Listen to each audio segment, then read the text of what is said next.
Hello guys, so ito yung insulation tester natin or measure tester. Iyon natin siya, yung indicator na naka-on siya, naka-indicate 5.2 DC, and then ito yung dial niya, nasa voltage CC kung yun natin, and then ito naman din yung kung kailangan natin magkuha ng resistance, i-indicate natin yung dial. So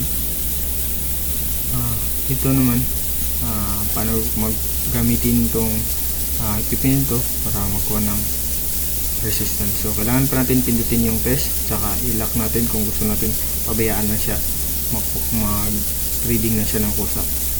So maya maya susubukan natin itong resistance tester na to or resolution para sa isang motor. So makikita natin ngayon merong iba-ibang voltahe dito sa dial natin, 1,500 to 50, 150. Meron ditong para sa insulation tester, no? Dito natin ilagay kung kailangan natin magkuha ng insulation tester. Pero ngayon unahin muna natin kung paano magkuha ng resistance. So meron tayo ditong 3-piece motor, no? Meron din 3 line piece, 1 piece, 2 piece, 3. So para kunin natin yung dito yung resistance, dapat dito lang tayo sa resistance, hindi muna tayo dito sa insulation resistance, hindi yung resistance lang ng windings ng motor yung kukunin natin. So dapat i-energize muna natin yung motor, dapat naka-unplug siya para hindi masira yung mga equipment natin, saka hindi din tayo makurente.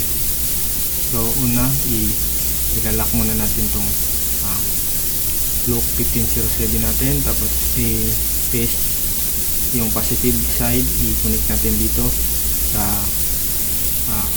isang phase, tapos yung isa. So mayroon tayong nakuha na resistance sa phase 1 na 21.25, and then dito dito sa second phase naman meron tayong 21.22 na resistance yung makukuha natin.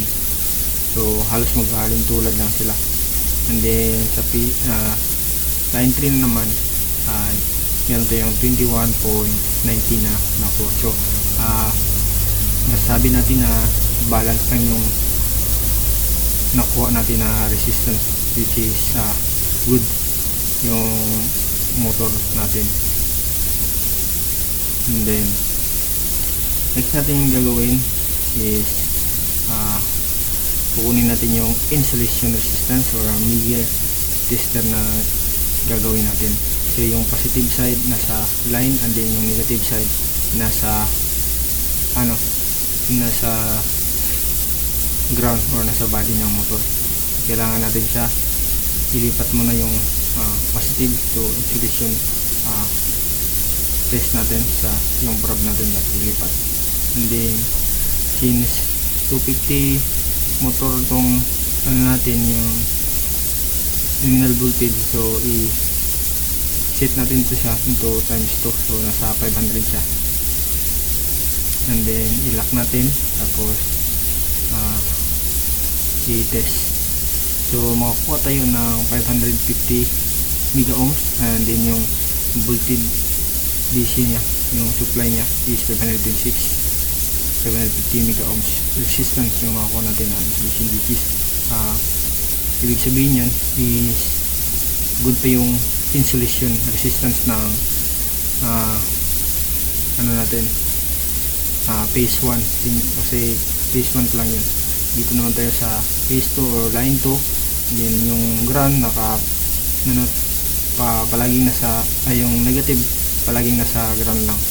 So makikita natin ayan, lang i-test natin kung live pa ba siya. Live pa rin siya. And then sa line 3 makakuha pa rin tayo ng greater than 550 mega ohms yung nakuha natin. So ibig sabihin nito ay yung motor natin is good pa, since yung insulation resistance niya is naglagpas sa minimum na kailangan.